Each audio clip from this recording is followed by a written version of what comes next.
వ్యవసాయ అనుబంధ రంగంగా విస్తరిస్తోంది జీవాల పెంపకం. అవకాశాన్ని బట్టి పాక్షిక సాంద్ర పద్ధతులను అవలంబిస్తూ పెంపకాన్ని చేపడుతున్నారు. అయితే ప్రస్తుత వర్షాకాలం జీవాలకు కొంత గడ్డు కాలమే. ఎందుకంటే మేత కోసం ఆరుబయట తిరిగే జీవాలు పచ్చగడ్డిని తింటూ కుంటల్లోని నీటిని తాగుతూ జల్లులకు తడుస్తూ ఉంటాయి. ఇలాంటి పరిస్థితుల్లో జీవాలు పలు రకాల రోగాలకు గురయ్యే అవకాశం ఉంటుంది. ముఖ్యంగా చిటుకు, గొంతువాపు, పీపీఆర్, మసూచి వంటి వ్యాధులు సోకి జీవాలు చనిపోయే ప్రమాదము ఉంటుంది. మరి వర్షాకాలంలో వ్యాధుల బారి నుంచి జీవాలను తప్పించేందుకు తీసుకోవాల్సిన జాగ్రత్తలను వివరిస్తున్నారు ఒంగోలు పశుసంవర్ధక శాఖ డిప్యూటీ డైరెక్టర్ డాక్టర్ జగత్ శ్రీనివాస్.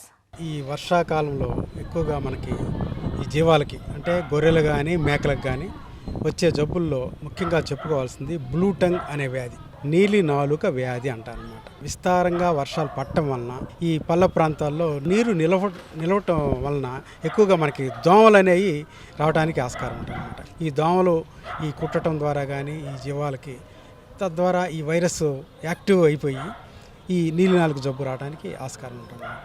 అందుకని ఈ వర్షాకాలం ముందుగానే ఈ నీలి నాలుక రాకుండా జీవాలన్నిటికీ విధిగా మనం ఈ వ్యాధి నిరోధక టీకాలు తప్పనిసరిగా వేయించాలండి. మనం జీవాలు పెంచుకునేటప్పుడు గొర్రెలు కానీ మేకలు కానీ ఎక్కువగా ఎత్తైన ప్రదేశంలో ఉంచినట్లయితే వర్షాలు పడినప్పుడు ఎక్కువ నీరు నిలవ ఉండకుండా వచ్చిన నీరు మరి ఈ పల్ల ప్రాంతాలకు వెళ్ళిపోతుంది. అప్పుడు ఈ జీవాలు తగినంత వెంటిలేషన్ అంటే గాలి వెలుతురు ఉండి ఈ దోమల బారిన పడకుండా ఉంటాయి.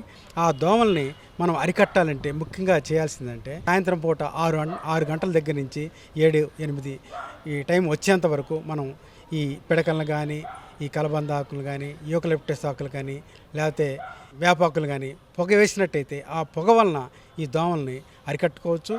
ఈ విధంగా చేసుకున్నట్టయితే ఈ దోమల్ని రాకుండా మనం చూసుకోవచ్చు, ఈ వ్యాధి రాకుండా అదుపులో పెట్టుకోవచ్చు. మరి ఈ జబ్బు వచ్చినప్పుడు ఈ వ్యాధి లక్షణాలు ఎట్లా ఉంటాయంటే ఎక్కువగా దానికి నోరు, పెదాలు, లోపల అంగిట్లో పుళ్ళు పడతాయి.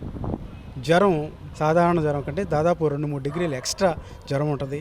అవి మేతమేయలేవు, కాళ్ళ గిట్టలు కూడా పగులుతాయి, వాపులు వస్తాయి, అక్కడ కూడా పుళ్ళు ఏర్పడతాయి.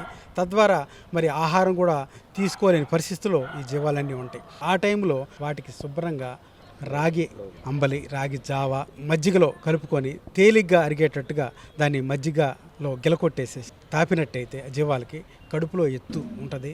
దాంతోపాటుగా మనం చేసే ఇంజక్షన్లు ఏమేం చేస్తాం, యాంటీబయాటిక్స్ 5-6 రోజులు చేసుకుంటాము.